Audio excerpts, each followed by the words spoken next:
آمدن میں جو عدم مساوات ہے، یعنی امیر اور غریب کا فرق بڑھتا چلا جا رہا ہے، اور یہ جو فرق بڑھ رہا ہے یہ 27 سال کی بلند ترین سطح پر ہے. یعنی پہلے بھی نواز شریف کے دور میں تھی اور اب بھی نواز شریف کے دور میں، 1999 کے بعد یہ اب پاکستان کے ساتھ ہوا ہے یہ والا ظلم. تو امیر کو امیر سے امیر کر رہے ہیں اور غریب کو غریب سے غریب تر کرتے چلے جا رہے ہیں، یہ کر رہے ہیں. اور ایک اور بڑی افسوسناک چیز جو ہے اس میں وہ یہ ہے کہ ہمارے جو دیہی علاقوں میں رہنے والے لوگ ہیں یا گاؤں دیہات میں رہنے والے لوگ ہیں، ان کی غربت میں ڈبل اضافہ ہوا ہے. یہ کتنا افسوسناک ہے. جو ہمارے دیہات میں رہنے والے لوگ تھے نا، ان کے گھروں میں دانے ہوتے تھے، ان کا گزارا چلتا رہتا تھا، دودھ اپنا ہے، گوشت اپنا ہے، انڈے اپنے ہیں، ان کا اپنا دال روٹی ان کی اچھی چل جاتی تھی، وہ غربت کی لکیر سے اتنا نیچے نہیں جاتے تھے. لیکن یہ الٹا سائیکل چل گیا. کسان کو اس حکومت نے اتنا مارا کہ اب کسان جو ہے وہ شہری لوگوں کی نسبت ڈبل متاثر ہو گیا اور کسان کی حالت انہوں نے ابتر کر دی. یہ ہے جناب صورتحال. اب ناظرین ایک چیز میں آپ کے سامنے رکھنا چاہتا ہوں، کیونکہ اس پہ نا بہت سارے لوگ بات کرتے ہیں. پاکستانی جو کرکٹ سٹارز ہیں ان کو ہم یہ بار بار کہتے ہیں، میں بھی یہ کہہ چکا ہوں کہ یہ کیوں نہیں عمران خان کے معاملے میں بولتے، کیوں نہیں تنقید کرتے، کیوں نہیں حکومت کے خلاف آواز اٹھاتے، کیوں نہیں عمران خان کے حق میں بولتے. تو دیکھیں ہمیں ایک بات یاد رکھنی پڑے گی کہ پاکستان میں مارشل لاء ہے، پاکستان میں نارمل حالات نہیں ہے. جو عالمی کرکٹرز وہ جو بات کر رہے ہیں ان کو اس کی کوئی قیمت نہیں چکانی پڑ رہی. لیکن جو پاکستان کے اندر کرکٹرز ہیں، چاہے یہ عمران خان کے بینیفیشری ہیں، چاہیے عمران خان کا نام بیچتے رہے، لیکن جب یہ عمران خان کے حق میں بات کریں گے تو ان کے لیے مشکلات پیدا ہوں گی. یہ انٹرٹینر ہے، یہ آپ کو انٹرٹین کرتے ہیں اپنے کھیل کے ذریعے سے. تو معاملہ یہ ہے کہ جب ان کے اوپر سختی آئے گی تو یہ اپنا اور اپنے بچوں کا پیٹ بھی پال نہیں پائیں گے. یہاں پاکستان میں سارا کچھ ان کا چھین لیا جائے گا، یا تو یہ سارے پاکستان چھوڑ کے چلے جائیں، باہر جا کے رکیں، یا ان کی نوکریاں خطرے میں پڑ جائیں گی، پی سی بی کے اندر ان کے فائدے خطرے میں پڑ جائیں گے. تو پاکستان جیسے ملک میں جہاں پہ جمہوریت نہیں ہے، ڈکٹیٹرشپ ہے، وہاں پہ ان کے لیے بولنا بہت مشکل ہوتا ہے. تو بعض اوقات مجھے لگتا ہے کہ یہ کتنے مجبور ہیں کہ لوگ بھی شکوہ کر رہے ہیں اور یہ آواز اٹھانا چاہیں تو پھر بھی آواز نہیں اٹھا پا رہے. ناظرین کرکٹ سے مجھے یاد ہے کہ ننھی بچی جو ہے نا، وہ آئینہ وزیر، اس کی جو ویڈیو آئی تھی آئینہ وزیر نامی بچی کی، بہت پیاری بچی ہے. سوشل میڈیا پہ میں نے دیکھا اس کو بالنگ کرتے ہوئے، بڑا زبردست فلو ہے. اس بچی نے نا بہت سارے بیریئرز توڑ دیے. اس نے بیریئر توڑ دیا کہ لڑکیاں کرکٹ نہیں کھیل سکتی. اس نے یہ بیریئر بھی توڑ دیا کہ پشتون لڑکیاں کرکٹ نہیں کھیل سکتی. اس نے یہ بیریئر بھی توڑ دیا کہ کرکٹ کا ٹیلنٹ صرف لڑکوں میں ہوتا ہے. اس نے یہ بیریئر بھی توڑ دیا کہ اتنی چھوٹی عمر میں کوئی لڑکی اتنا زیادہ ٹیلنٹ کرکٹ میں شو کر سکتی ہے. اس نے یہ بیریئر بھی توڑ دیا کہ میدان میں صرف بچے جاتے ہیں، بچیاں نہیں جا سکتی. کیا کمال بالنگ کی ہے اس بچی نے. اس کا فلو دیکھیں، اس کا ردم دیکھیں، اس کا بھاگنا دیکھیں، ننگے پاؤں بھاگ کے وہ اتنا پیارا جمپ لیتی ہے اور اتنے فلو کے ساتھ بال پھینکتی ہے. کمال کر دیا اس نے بچی نے، اور بڑا پروفیشنل قسم کا اس کا بالنگ ایکشن ہے. تو یہ نیچرل ٹیلنٹ ہے. یہ ننھی آئینہ وزیر جو ہے نا، اس کی جو بالنگ کی ویڈیو بنائی تھی وہ زعفران وزیر نامی ایک نوجوان تھا، اس کو جناب طالبان نے اٹھا لیا وہاں پہ، اس کی ایک ویڈیو بھی جاری کر دی. وہ بیچارہ اب چھوٹ کے آیا تو اس کے جو ساتھی ہیں وہ اس کو ہار شار پہنا رہے ہیں اور وہ کہہ رہے ہیں چلو اچھا ہوا چھوٹ کے آ گیا. لیکن دیکھیں کیا پاکستان کی بدقسمتی ہے کہ ایک بچی نے اتنے سارے بیریئرز توڑے، اور یہاں پہ رہنے والے جو انتہا پسند ہیں وہ یہ کہتے ہیں جی ہم نے اس کو کھیلنے نہیں دینا، یہ فحاشی پھیلا رہے ہیں. فحاشی پھیلانے کا الزام لگا دیا. وہ 60 سال کی بچی ہے یار، کتنا کمال کھیلتی ہے وہ، کیسی شاندار ہے. بچوں کو بندوق ہی دینی ہے آپ نے صرف، یا یہ بیٹیاں صرف کسی اور مقصد کے لیے آپ کو لگتا ہے پیدا ہوتی ہیں؟ بھی ان کا بھی جینے کا حق ہے اور انہیں موقع ملنا چاہیے. یعنی ہمارا مذہب بھی منع نہیں کرتا بچیوں کو، یعنی بہت ساری چیزیں غلط بھی ہیں، لیکن یہ گیم ہے یار، خدا کا نام لیں، آپ اسے کھیلنے دیں بچی کو. اگر وہ کھیل رہی ہے اور وہ آگے جانا چاہتی ہے تو اس کو آپ جانے دیں. یہ جو متعصب قسم کی سوچ ہے یہ پاکستان کو آگے نہیں بڑھنے دیتی. ہم اپنی آدھی آبادی کو تو دبا کے رکھتے ہیں. لہذا اس بچی کے حوالے سے جس قسم کا ایٹیچیوڈ وہاں پہ، میرے خیال میں جو حکومت ہے نا خیبر پختونخوا کی، انہیں فوراً ایکٹیو ہونا چاہیے، بچی کو اپریشیٹ کرنا چاہیے، بلا کے اپنے ساتھ کھڑا کرنا چاہیے، اور ایسے تمام عناصر کو دبانا چاہیے جو اس بچی کو دبانے کی کوشش کر رہے ہیں.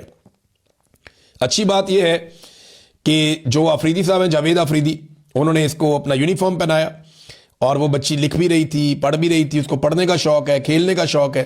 اس کو سپورٹ کریں. اگر اس کی غذائی قلت نہ ہوئی نا، اس بچی کو پراپر آپ نے فیڈ کیا اور اس کی اچھی گروتھ ہوئی تو یہ جس طرح بالنگ کر رہی ہے نا، یہ دنیا میں پاکستان کا نام روشن کر دے گی. یہ ایسی تباہ کن بالر بنے گی.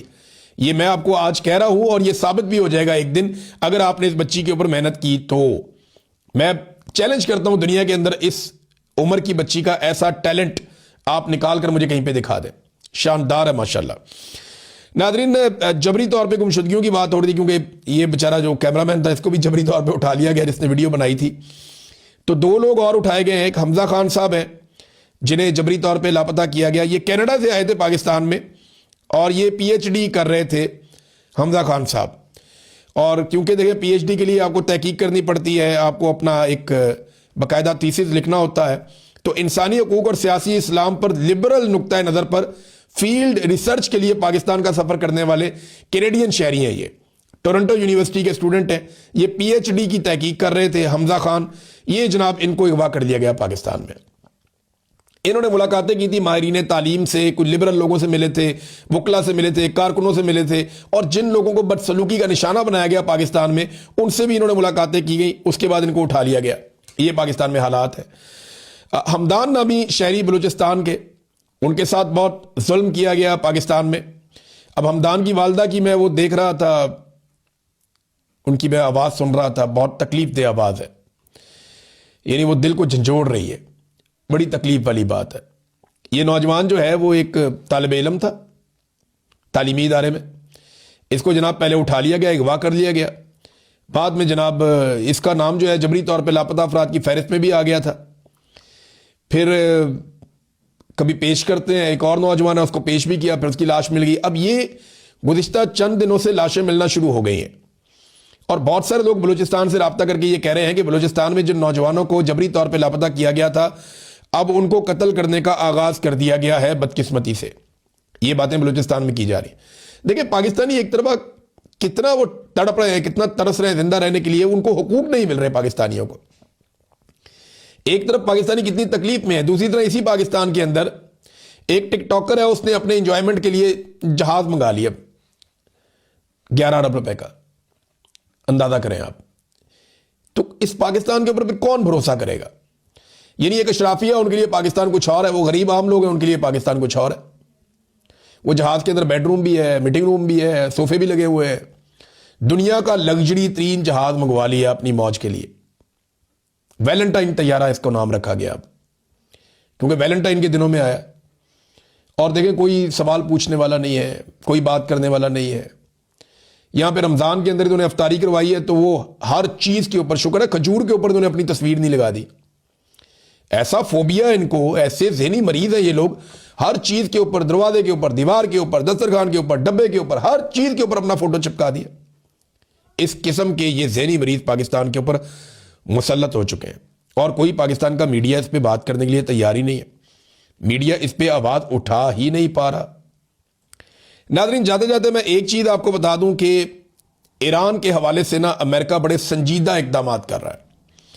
جس طرح وہ اس ریجن میں اپنی طاقت بڑھا رہا ہے, جیسے اس نے پاکستان کو اپنی مٹھی میں لیا ہے, ان ساری چیزوں کو آپ پلس مائنس کریں نا تو میں نیکسٹ ویلاگ میں آپ کو بتاؤں گا کہ امریکہ کتنی طاقت جمع کر چکا ہے اور ایران کے اوپر امریکہ کے اٹیک کے امکانات کیوں بڑھتے جا رہے ہیں. اب تک کے لیے اتنی, اپنا خیال رکھیے گا, اپنے چینل کا بھی. اللہ حافظ.